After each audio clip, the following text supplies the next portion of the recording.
Hey man, what's up? It's your boy KJ, the host of the Broadcast Podcast, SL Sports Language, giving you the livest, latest news information about sports and events. And I'll put it to you like this. You got an opinion, you can debate me about it. You disagree with what I say or said, you can debate me about it. Hold on. If you don't like what I say or said, debate me about it! Speaking of debating me about it, put it in the comment section. Hold on, the comment section. Like, comment, subscribe. I repeat, like, comment, subscribe. So you can get your notification from your boy KJ, the host of the Broadcast Podcast, SL Sports Language. Now here we go. Let's get it. Virginia Tech, we got to talk about these. We got to talk about these Hokies. You know what I mean? We got to talk about VTech, Virginia Tech. We got to talk about the lost cause. We got to talk about they done seen better days. We got to talk about Michael Vick days is way behind them. Because you guys haven't carried on that winning legacy. Okay? Brent Pry, out of here. Okay? The legacy is about to be demolished. Virginia Tech hasn't been relevant for the last 4 or 5, 6, maybe 7 years in terms of being a national championship team. Maybe bowl games, but in terms of national championship, in terms of playoff appearance, y'all not it. Y'all not it. Especially holding y'all own in the ACC. Y'all definitely not it. So let's talk about facts. So we got my man QB Jones, which we'll talk about him later. We got the firing of Brent Pry. You start off 0-3. So the first game was a close game against SEC South Carolina. Now, the first game was a close game. The defense, I'm going to say this. I can see the defense. The Virginia Tech defense is not bad. They just got to learn how to hold on throughout the whole game, which I'm going to talk about that later on. The first half, the defense was doing their part. They was, they only allowed one touchdown, which, hey, sometimes it happens. They only allowed one touchdown, but they were stopping the run. The middle linebackers was doing what they were supposed to do. The cornerbacks was doing what they supposed to do. They was holding their own. The offense, believe it or not, watch that game against Gamecocks. Watch that game, the opener. They was doing what they were supposed to do, except for the execution. So they had the plan was going well, it's just the execution. It's like you going up a level, you gotta punch your way through, but they couldn't get through the glass door or the glass ceiling. That's the problem. So shout out to the kicker for VTech, shout out to Jones. He was scrambling when need to be. He was throwing pretty good passes, making good plays. The running back was doing pretty good. It was just the execution. When they would get to Gamecocks or when they would get to South Carolina's territory, they could not execute to get in the end zone for I don't know what reason. So you see, first half they do pretty good. Second half, just abysmal. Second half, I guess the defense tapped out. Special teams, they allowed the kick return. Then on top of that, they allowed 2 wide open passes, if I'm not mistaken. One dude which is way wide open on the slant going across midfield. And then in terms of Virginia Tech, Jones, his playing style is workable. His playing style is not bad. He's not a trash quarterback. But some of these plays, the balls that he was throwing, it shouldn't have been thrown. Like, you throwing it into double coverage. You throwing it to where there's 3 defensive players. Why is you throwing it there? Doesn't make any sense. But close game, nonetheless. You're going against South Carolina, which I wouldn't say is a top-ranking team. South Carolina hasn't been relevant in a long time either, especially since they're in the tough conference as well, SEC. But you coming from the ACC, so you should be able to handle the SEC team. You're a Power 5 conference as well. But, close game, but didn't work out. The second half got the best of them, and defense tapped out. The offense couldn't keep up. Okay, cool. First game, cool. So then you go against another SEC team. Whoever set up the schedule for for Virginia Tech either don't like Virginia Tech or trolls. Either or. The next game is against Vanderbilt. But remind you, this is Vanderbilt. In my opinion, Vanderbilt is like the Harvard of the SEC. They're not known for sports. They're known for their education. Okay? There's plenty of players that would have said, if I wanted to go to school for education, whether you take this bad or good, even though we know about the history of college players, not really taking the education serious, they're just using it as a gateway to go to the league, whatever. Say what you want, but there's plenty of players who said, if I would have went to school for education, I would have went to Vanderbilt. So I'm not going to go to Vanderbilt. They're not known for primetime football. They're not known for turning college players or collegiate players into pros, let alone their basketball team. So you go against Vanderbilt. Remind you, this is Vanderbilt, but still an SEC team, so don't second guess them. The first half, Virginia Tech, Drones, he does his thing. He scrambles. He throws a touchdown pass. He gets a rushing touchdown. Dude can play. Drones can play. I'm going to repeat this again so y'all don't think I'm hating, which I don't care, because y'all going to watch this. Y'all going to hear my opinions because I'm giving you the real and I'm backing it up with facts. I'm not, if I was a hater, I would talk about their personality. If I was a hater, I would just come at them just for whatever. I'm talking about facts. I watched the game, watched the highlights. He can play, okay? Dude did great in the first half. The defense did pretty good in the first half. Second half, again, they tap out. The second half, the defense is mediocre at best. The offense is pretty trash, bro. The defense, the linebackers aren't bad. When it comes to getting sacked, when it comes to stopping at the line of scrimmage, they try their best. But when it comes to the quarterback, like, okay, when Virginia Tech defense and they try to get to the quarterback, whether they playing zone or blitz, that part of the defense isn't that bad. They try their best, you know? Even though they couldn't really stop the run. We're going to talk about that later as well. It's the cornerbacks for Virginia Tech that rubs me the wrong way and they make my blood boil. I've never seen two cornerbacks or a safety be this horrible in my life. Virginia Tech cornerbacks, whoever you guys are, number 18, if I'm not mistaken, they allowed one dude to catch, I believe, one touchdown with one hand. I believe one, or he was started at the 1 yard line. I think that was a touchdown.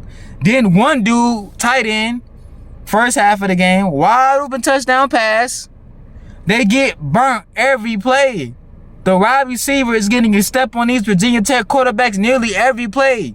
And I know what you're thinking. KJ, it's the highlights. Highlights or not. Wide receivers shouldn't be that wide open. Tight ends shouldn't be that wide open. I can see if you was in field goal range, and it's hard because it's so compressed. You trying to watch the wide receivers, you trying to watch if this quarterback gonna run. But you guys are in midfield. If you're playing man-to-man or zone, I get it. Wide receivers gonna get a little window here and there. But we're talking about that wide open on nearly multiple plays. Then when the cornerback is on there, man, they're still getting lost. The cornerbacks are the problem. Okay? And then it went from the cornerbacks to y'all couldn't even stop the Vanderbilt's running back. He's getting first down, then beyond first down, then he's getting to where they're getting field goal position, but they don't got to worry about field goal position because they're going to run it in. And then it goes back to the offense being trash. I don't know what play calling was, or I don't know if it's my main man, Drone, was just panicking and forcing the ball, just like DJ Lagway, Napier, and DJ Lagway. It got to be both. Because Jones is not a bad player. Because some of these plays, he will throw the ball and it'd be like, dude, do you not see the safety? Do you not see the cornerback? I can see if it was a one-on-one, you throw it into the right receiver's chest and it's up to him to fight for it between the cornerback, or the way he catches it over the shoulder. I can see you doing that. Bro, you throwing it into plays. You throwing it into players that's not wide open. They didn't have a chance. Not even a 50% chance. You're not even throwing 50-50 balls. You're just throwing balls. Pause. From all my immature, no homo audience. I understand. You're throwing these. It's not even like he tried to force a ball to one of these players in the end zone. It wasn't even a zip. Like, the ball didn't even zip. You just throwing it. And that was an easy catch. It's like the cornerbacks is playing throwback touch. Throwback touch. You throw it up. Oh, okay, whoever. It's like anybody's ball. And dude, you can't be doing that. That's the only problem I got with Drones. And then I'm going to talk about other problems I got with him, but I still think he's there's a glimpse. The thing, when you look at the first game, their opener against South Carolina, the reason why I say Jones is a pretty good quarterback and he's pretty special, there's glimpses. Watch that first game. They will march down the field, but they just didn't execute. Vanderbilt, first half, great. Second half, dude just forcing balls in the plays, and then he's trying to scramble when you can't always scramble. Now, we get to the nitty gritty. We get to the game that got Brent Pry fired. We get to the game where Virginia Tech has lost its fan base, lost its respect, and it's looking like they're not going to be able to compete in the ACC. You go against Old Dominion. Remind you, this is the SBC. This is this team goes against, if I'm not mistaken, Central Carolina. They going against Marshall. Was Marshall not nothing to be played with either? The game from beginning to end was just horrible. You do this on live television, on a live stage. Jones, he tried his best. He's scrambling too much. Now he's trying to force it. Every time he snaps the ball, sack, snap, sack, snap, sack. That's my new term. Snap, sacked. He wasn't even holding. He didn't even get a chance to hold the ball for 10 seconds. If a quarterback is in the backfield for longer than 10 seconds, your offensive line is going to give up. A quarterback has at least 9-10 seconds at most, if that, to make a play. He didn't even get a chance to do that game. The defense, like I said, the cornerbacks, they're getting mossed everywhere. Overhead over here, overhead over there. I've never seen cornerbacks get mossed like this in my life, back to back, to where each play Old Dominion makes, they're either in midfield or nearly on the 1 yard line about to score. And then they do score. The defense couldn't stop the run game for their life.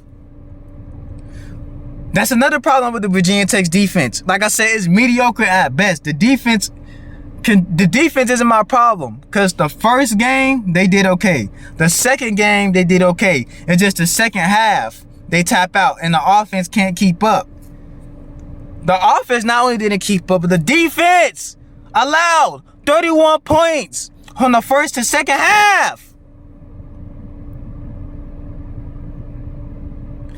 You allow these many points, so the defense can't stop the run. Old Dominion is running up through the hole, throwing it everywhere. My main man, Drones, he's trying to make plays. He's trying to get the offense going. The running back, I think his name's Stewart, he's trying to make plays. He's trying to get the run game going. My problem with Jones is, dude, you don't have to beat Michael Vick every single play. And that's another thing. Why do quarterbacks need to scramble so much? I might make a video on that. Bro, quarterbacks don't always got to scramble. But I digress. Stop trying to scramble every other play, bro. They're going to catch on to that. So whether it be spies, whether it be, okay, we going to blitz them or play zone, stop trying to scramble. Scramble when need be. Scramble should be like an emergency latch. I can't find nobody, scramble. Unless if you make a certain play that's going to work out. Because Jones got the legs and he got the arm, but his legs is looking like that's his specialty. So he has the legs. When you're on the 1 yard line, he's trouble. He's trouble on that 1 yard line. I give him that. Where he can cut in and out and juke and then make a play. I give him that. He's athletic. I give him that. But dude, that Old Dominion game just exposed that you don't need to be scrambling all the time. He scrambles, fumble. And that could have happened to anybody. So I'm not gonna get on you for that, bro. I understand that. You're not the only one that made those kind of mistakes, or to where the defense just wanted it that bad. You just so happen to be the casualty of that. I get it, bro, because he ripped it. So that could have happened to anybody. But that's to just show you, you scramble, that ball in your hand makes you a target. So they're going to crawl, they're going to pull, they're going to rip, they're going to tug to get you down and get the ball. Okay? And that's another thing. You don't need to be scrambling like that because it could get dangerous, my boy. Stay in that backfield. Play it safe sometimes. Be a pocket passer and scramble when need be. It's okay to be a dual quarterback, but it's okay to be move smart. But that's how I'm going to get into it. Now, let's get into the opinions. What I've seen these last 3 games, starting 0-3, you can't compete within your conference. Conference. You lose against 2 SEC teams. One is pretty good, but one is against Vanderbilt. Not no disrespect to Vanderbilt, but there's no way you should be losing to Vanderbilt, especially in that sense. It should be a close game, and on your home field, if you want to think that matters or not. Number 3, you lose against a team that's in a conference that's way below your conference. The Sun Belt is not a Big 10, Power 5, Power 4 conference. The defense is mediocre. The offense has a glimpse of hope, but y'all still trash on offense. The play calling, because it's not the players. I can see if it was the players. I don't think it's the players when it comes to offense. Defense, we can make an argument, but the offense is not the players. It's not the players. It's not Jones. It's not Jones. It's not Jones. This is not the DJ Lagway situation, even though you can probably put that on Napier. This is not like other teams out there that's struggling, that it may be the players like UCLA. But then again, who knows? Their coach, dude, was okay. He fired. This right here, bro, was not only a coaching problem, but just not executing the X's and O's, the fundamentals.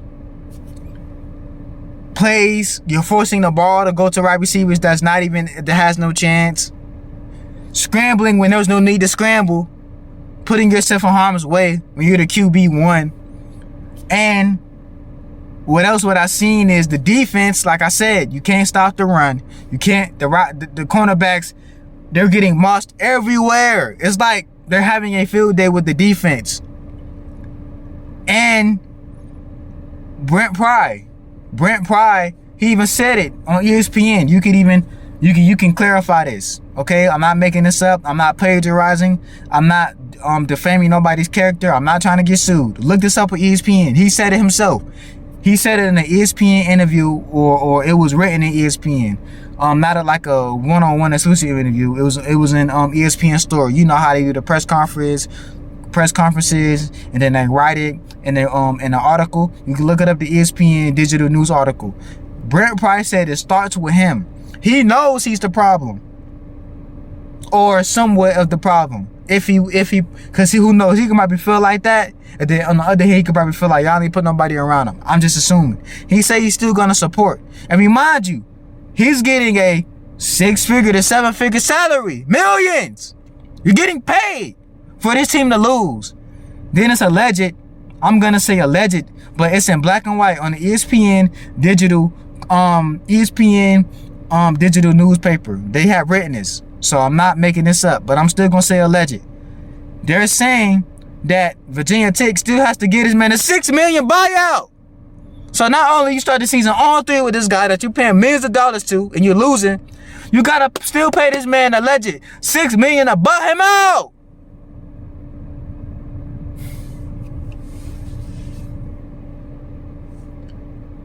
Yeah, man. This is just, yeah. Just to buy this man out. So you losing. You losing games.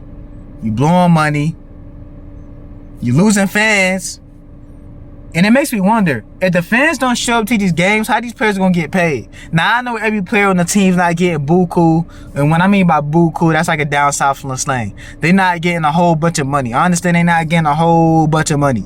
I understand they're not getting a substantial amount of money. You know what I mean? Now, some of them may, who knows? They may be getting 30,000, 40,000, 50,000 NIL deals.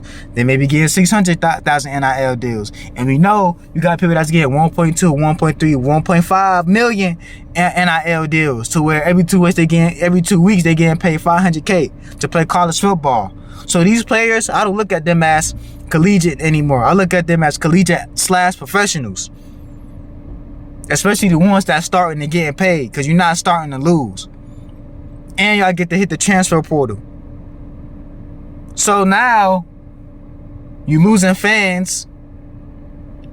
The venues probably isn't packed out anymore. The stands aren't as packed out. You're getting booed.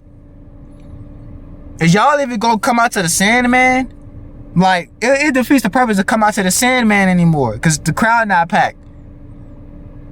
Like, and not to be disrespectful, not to throw salt on the wound, but to losing against men and women who are fighting for this country. Because you know, when you go to those Virginia Tech games, you see military men and women. Like, they be blowing the cannon. Well, they really stand for that red, white, and blue. And y'all lose against them, bro. I mean, in front of them.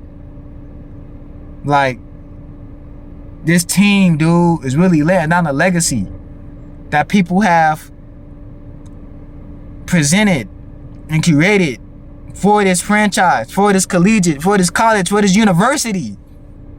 Now it's to the point where they're trying to consider Mike Vick as the head coach. Bruh, Mike Vick is not taking that job, y'all. Mike Vick is too busy. Mike Vick is too overwhelmed. Not overwhelmed, but he's too compensated. Not compensated, but let me redo that. Mike Vick is too busy. Mike Vick is too focused. Mike Vick is too occupied. Mike Vick is already written a contract set in stone with, if I'm not mistaken, Norfolk State, HBCU. Representing that green and yellow. He's not worried about that yet. He even said it in a press conference. He said, yeah, I'll be thinking about the future sometime, but you know, I'm already busy now. But that's enough said. He has to focus on his HBCU. Y'all shouldn't even be thinking of Mike Vick. And I think that was out of I think they did that. I think the fans or somebody did that, or just the media. You know how the media like to play games, where there be media manipulation, where there be media tactics to make you think one way, which is really not even the truth. I'm not gonna play media games. I'm gonna tell y'all the whole truth. Mike Vick is not coming to Virginia Tech, not anytime soon. Okay? But I mean, like I said, Jones isn't the problem. My main man Jones, the QB, is not the problem. His only problem is he scrambles when there's no need to be. He has to scramble when there's need to be. And what I mean by that is, if nobody's open and your offensive line has protected you enough and the defense not coming at you yet, you need to hardtail and scramble. Whether it be 5 yards, 4 yards, or 10 yards if given, and slide down and call it a day. Because if the linebacker's not finna stack you yet, try to scramble. But if they do, hold on to the ball. But bro, every time he snaps, he gets sacked. Snap, sack, snap, sack. Y'all gotta let that man breathe. At least try to get a playoff. That's his only problem. Scrambling when he doesn't need to scramble. It's okay to use your legs, young fella, but you don't need to do it all the time. But yeah, Virginia Tech is wounded. The defense is mediocre. The offense is trash. Y'all lost against Old Dominion. Y'all lost against Vanderbilt. Y'all had a close game against the SEC, South Carolina. Bro, y'all are wounded. And then it makes you wonder, after this, who's gonna want to commit to Virginia Tech? Unless it's for the money. But if y'all losing, the draft stock gets lower, lower, lower. Who wants to draft a guy or a kid from a losing team? I don't care how good you played. Your talent didn't make this team win. This is 11-man game. It takes all 11 to win. Whether it be who's mediocre or who's top tier. A win is a win, but a loss is a loss. You keep losing, why would I watch you? Why? But that's what I gotta say, man. It's your boy KJ, the host of the Broadcast Podcast, SL Sports Language, giving you the latest news, information on sports and events. And I'll put it to you like this. You got an opinion on what I said? You can debate me about it. You disagree on what I said or what I say? You can debate me about it. Hold on. If you don't like what I said or say, debate me about it! Speaking of debate me about it, put it in the comment section. Hold on, the comment section. Like, comment, subscribe. Like, comment, subscribe. So you get your latest news and information from your boy KJ, the host of the Broadcast Podcast, SL Sports Language. And it's your boy KJ, and I'm out.